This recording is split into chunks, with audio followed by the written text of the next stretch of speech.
తెలంగాణలో రాజీవ్ యువ వికాస స్కీమ్ కు అనూహ్య స్పందన వస్తుంది. SC, ST, BC, minority, ABC నిరుద్యోగ యువతకు ఉపాధి అవకాశాలు కల్పించేందుకు రాష్ట్ర ప్రభుత్వం అమలు చేసిన యువ వికాస్ యోజన పథకానికి 20 లక్షల దరఖాస్తులు వస్తాయని అధికారులు అంచనా వేస్తున్నారు. రేపటి వరకు అప్లై చేసుకునేందుకు గడువు పొడిగించడంతో అప్లికేషన్స్ ఎక్కువ వస్తున్నాయి.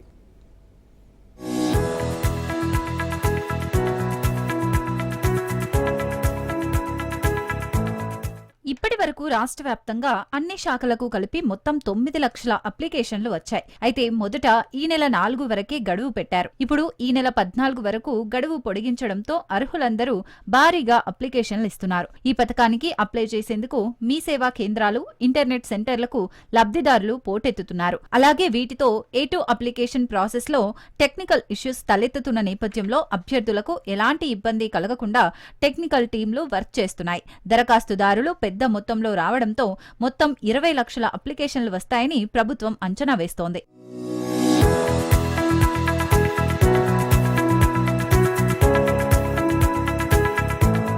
ఇక ఈ పథకానికి కావలసిన అర్హత, ఇతర సమగ్ర వివరాల కోసం మండల, మున్సిపాలిటీలో ఉన్న ప్రజాపాలన సేవా కేంద్రాల్లో హెల్ప్ లైన్ సెంటర్లు ఏర్పాటు చేశారు. ఈ అప్లికేషన్లను మే 31 వరకు మండల, జిల్లా స్థాయిలో స్క్రీనింగ్ చేసే లబ్ధిదారులను మండల కేంద్రాల్లో ఎంపిక చేసి జిల్లా కలెక్టర్ల ఆమోదానికి పంపనున్నారు. జిల్లా కలెక్టర్లు ఆమోదించిన తర్వాత జూన్ 2న ప్రభుత్వం రుణాలు మంజూరు చేయనుంది.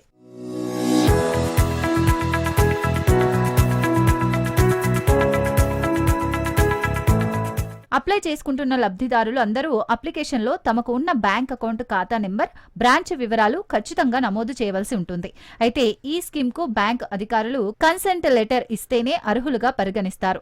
ఈ పథకం ద్వారా 5 లక్షల నిరుద్యోగ యువతకి స్వయం ఉపాధి కల్పించనుంది తెలంగాణ ప్రభుత్వం.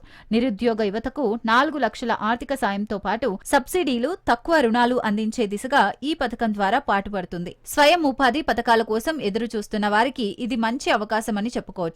ఈ పథకం ద్వారా నిరుద్యోగ యువతకు ఉపాధి అవకాశాలు మెరుగుపడే ఛాన్స్ ఉంది.